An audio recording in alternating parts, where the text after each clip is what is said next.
Hey, this is Chuck Hester at WRL TechWire, and we are continuing our series of interviews with the winners of the top tech startups to watch from NC Tech and the awards that are coming up on December 3rd.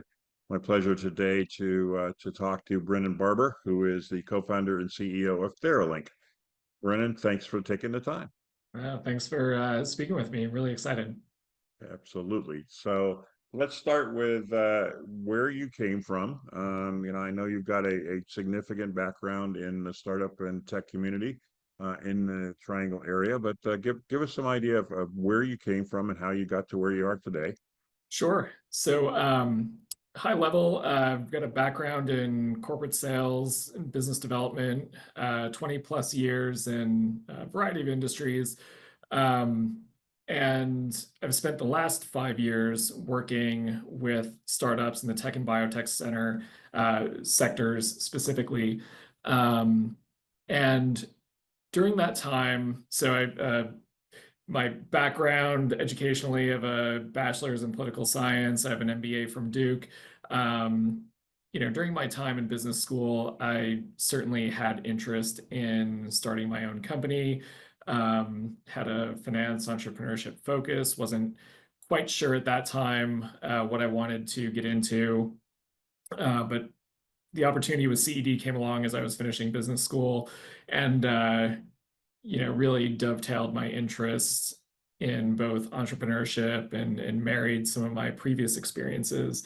And during that time, I also had a sort of personal transition in that I had a child. My son was born, and he was diagnosed with cerebral palsy. So during that period of time, I began to experience a lot of the challenges that came along with pediatric therapy. And that really was the genesis for Theralinq. A lot of the personal experiences my wife and I had managing his at-home care plans. My co-founder, Bethany Dara, was my son's first occupational therapist, and she was someone who was always very creative, very innovative with different ideas. And long story short, we started talking about collaborating with one another, had an idea for a concept, and we quickly got to work building an MVP and doing some customer discovery. And we've found ourselves in a spot where we're starting to grow the business and looking forward to new opportunities ahead. Excellent. So describe Theralinq, exactly what the platform is and your customer base. Sure.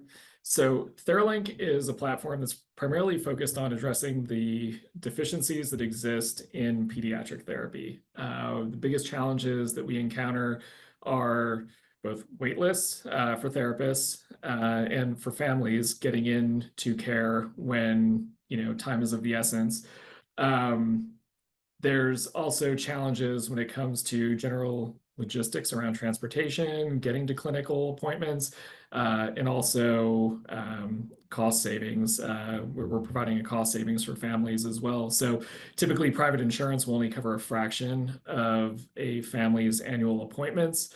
So what our platform is addressing is really one, when a family first receives a diagnosis or they realize that their child's missing developmental milestones, they can download our application and receive medically validated exercises based on their child's profile, so they can jumpstart their therapy.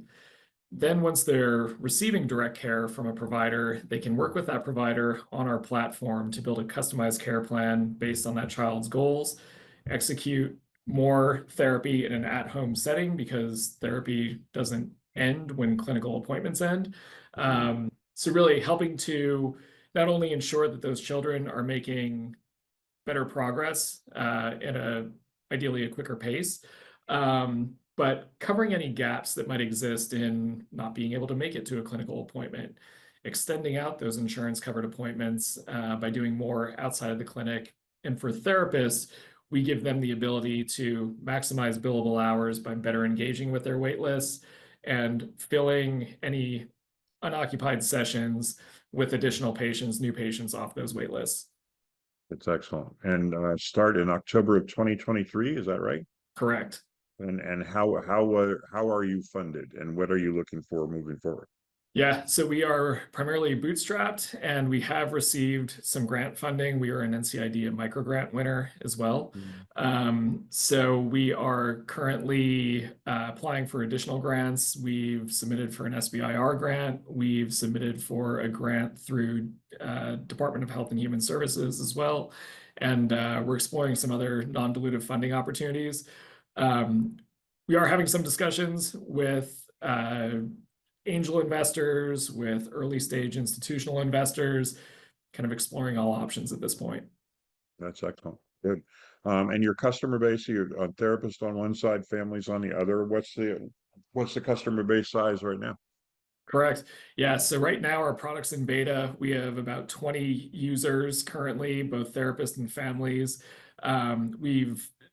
We launched our initial MVP with users in the Duke Health and Wake County school systems.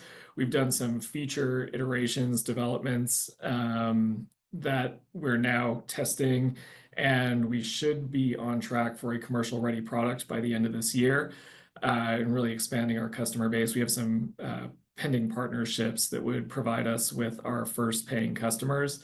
So early, but growing, and we're excited about that. And yes, as far as customer base goes, it is a two-sided market. So we have parent users and therapist users, paying customers on each side. We're looking at potential licensing models with clinics as well. So, and we offer a low-cost monthly subscription. That's excellent. And I know you have a background working for CED and being involved with NC Tech. Always a question I ask of the startups is, how's the startup community today in the Triangle area in particular, and what's the outlook for 2025? Yeah, so this is a really exciting time to be involved with a startup in the Triangle. I think the outlook for 2025 is only positive at this point. I think, this region has grown dramatically. I've been in the Triangle for about 11 years now, and I've seen the growth, and I've been a part of CED for 5 years, and the just seeing the evolution of the companies that are involved in this market, seeing the funding opportunities that are beginning to develop in this market as well has been pretty powerful. There's been a lot of focus and effort on really showcasing the talent and the companies in this region to attract outside capital. And there's been a lot of traction made from that perspective. And I think that, CED has been a major player in the community, especially in attracting some of that outside capital to this region. The Venture Connect conference is always a major conference each March. And yeah, I think 2025 is really on pace to be another record year for this region. That's excellent. Well, once again, congratulations on the honor, and look forward to seeing you on December 3rd for the NC Tech Awards. Thank you very much. Really appreciate it. All right. Take care, Brennan.